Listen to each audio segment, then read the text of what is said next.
On Tuesday, by overwhelming majorities, the Arkansas State House and Senate overrode Governor Hutchinson's veto of a bill that would prohibit Arkansas parents and physicians from providing life-affirming and even life-saving medical care to transgender youth. Upon hearing the news, our temple president, Amanda Ferguson, swung into action. As many of you know, Amanda is manager of youth services at Central Arkansas Library Systems. She arranged a display in the main library featuring a sign, "The Teen Center is a safe space. We support LGBTQA youth and teens." Also on that table, Amanda displayed over 20 books with titles such as Transmission, Gender Explorers, and Trans Teen Survival Guide. Amanda is not a member of the General Assembly, and if she were, she would have been among the pitifully small minority of legislators voting against the bill and to uphold the governor's veto. In other words, Amanda could not stop what Governor Hutchinson called a product of the cultural war in America, a bill that is overbroad, extreme, and does not grandfather young people currently on hormone treatment. And yet, Amanda was not helpless. President Theodore Roosevelt famously said, "Do what you can where you are with what you have." Where was Amanda? At work in Little Rock's main library. What did she have? Books. Just as important, Amanda had a desire to help. So instead of despairing about what she could not change, Amanda did what she could, and that was something important. Amanda ensures that transgender or gender nonconforming teens or young people questioning their gender identity who came into the library's teen center would be affirmed there. Amanda also sent another none too subtle message. The General Assembly's action on Tuesday makes Arkansas unsafe for transgender youth. Let's be clear on the facts. No irreversible gender reassignment treatment, to be specific, no gender reassignment surgery, is available to minors in Arkansas. None. Instead, in the words of Arkansas Children's Hospital, the Gender Spectrum Clinic provides healthcare services to young people with gender dysphoria, using a gender affirmative model of care and individualized treatment plans developed for each patient. The Gender Spectrum Interdisciplinary Team collaborates with patients, parents, guardians, mental health therapy providers, and schools to ensure the best possible healthcare outcomes. Our ultimate goal is to provide high-quality, evidence-based, and gender-affirming care in a comfortable and safe environment. A common treatment is puberty suppression therapy, which is reversible. As the American Medical Association's Journal of Ethics explains, should a young person decide not to change sex, puberty suppressant drugs can be withheld and development restarts as normal. In fact, the journal reports, the greater danger to the young transgender person is withholding treatment. The importance of preventing development of secondary sex characteristics during adolescence cannot be overstated.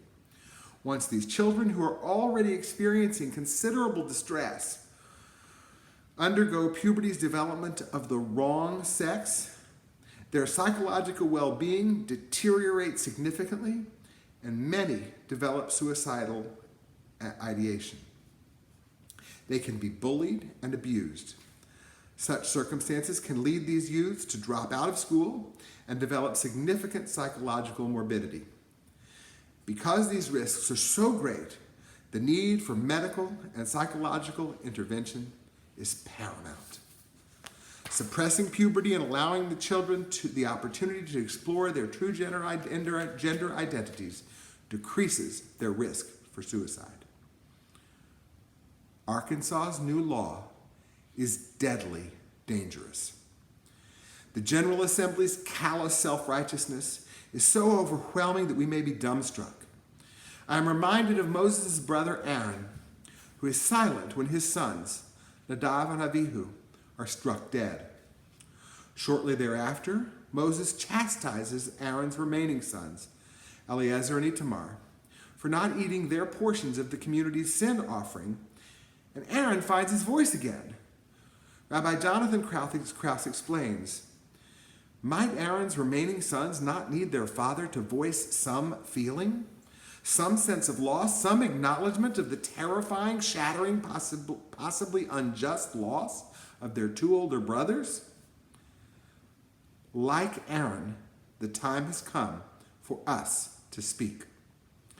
Like Eleazar and Itamar, the transgender and non-binary members of our temple community need reaffirmation that Congregation B'nai Israel is their safe space.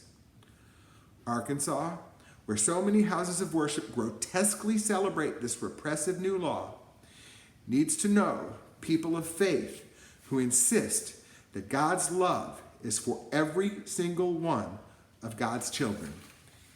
In this moment, especially including those whom God has created in bodies that do not conform to their gender identities. We at Congregation B'nai Israel can only, like our president, do what we can, where we are, with what we have. The fact that we cannot reverse the law on our own must not silence us. Some concrete steps. Check on transgender friends. The transgender folks among us need to know that others of us understand that they are hurting and that we are there for them. Voice disapproval of the General Assembly's hateful law publicly. Even posting on Facebook matters in this case. Our transgender friends in and beyond our congregation see that they are loved. And most importantly, and most difficult for many, the time has come to share our pronouns. About 5 years ago, with our confirmation class at the Religious Action Center of Reform Judaism's L'Takain Social Justice Seminar, the young adult daughter of a friend was leading a session. I have known Leah since she was born, and I was quite perplexed when she introduced herself, saying, "My pronouns are she, her, hers." Anybody looking at Leah would know that she's a woman. I texted her mother, "Why did she say that?" My friend replied, "Ask Leah." Leah was patient with me as she explained. Transgender and non-binary folks are often called by the wrong gender pronouns. If they want others to get it right, they may have to share their pronouns. For those of us who are cisgender, that is, whose genders align with the sex we were assigned with birth, announcing our pronouns may not feel necessary. However, when I introduce myself, adding my pronouns are he, him, his, I signal that everybody's gender is valid. I am saying your gender is normal, whether or not it's the one you were assigned at birth. I realize that introducing oneself that way feels odd at first, just as I was surprised by Leah's announcement. That discomfort is a small price to pay to save lives.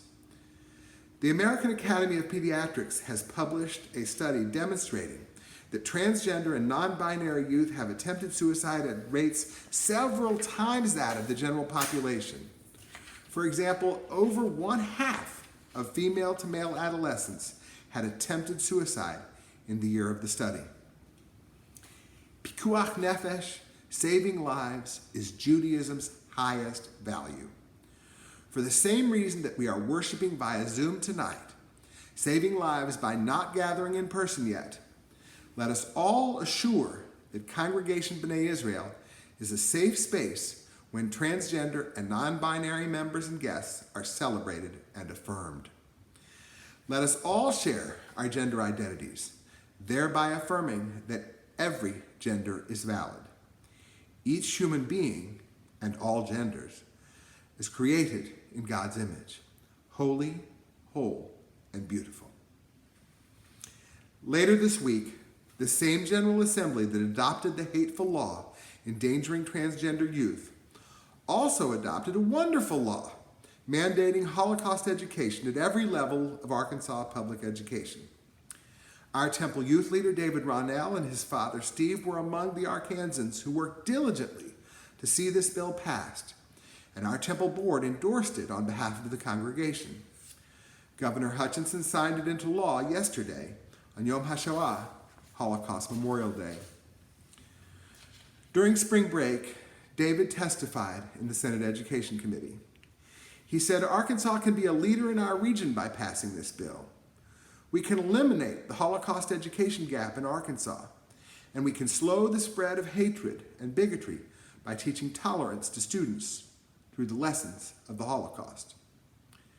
Please join me in prayer and David in faith that Holocaust education will teach future members of the Arkansas General Assembly about the horrific consequences of treating others as less than fully human, a lesson that a substantial majority of the current legislature very badly needs to learn.